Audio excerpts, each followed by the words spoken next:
Hello friends, welcome back to my channel Vimal arts. आज मैं Republic day पर भगत सिंह को बनाने वाला हूँ। जो मैं उसमें यूज़ करने वाला हूँ सॉफ्ट पेस्टल, जो मैंने 200 के खरीदे थे।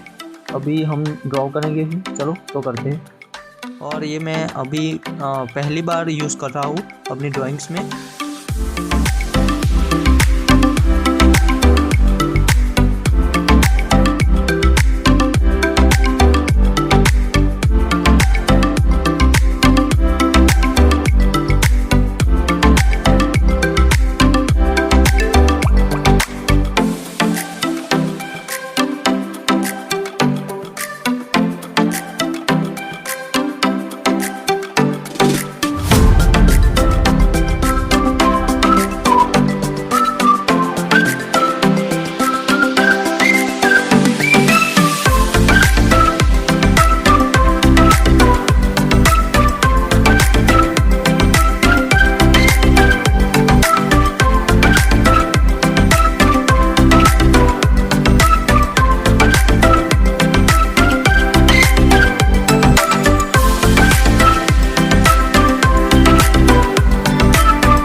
दोस्तों, अगर ये वीडियो आपको पसंद आई हो तो एक हिंदुस्तानी होने के नाते मुझे लाइक, सब्सक्राइब और कमेंट ज़रूर करना, ताकि मैं आगे और नए नए ड्राइंग्स की वीडियोस लाऊं।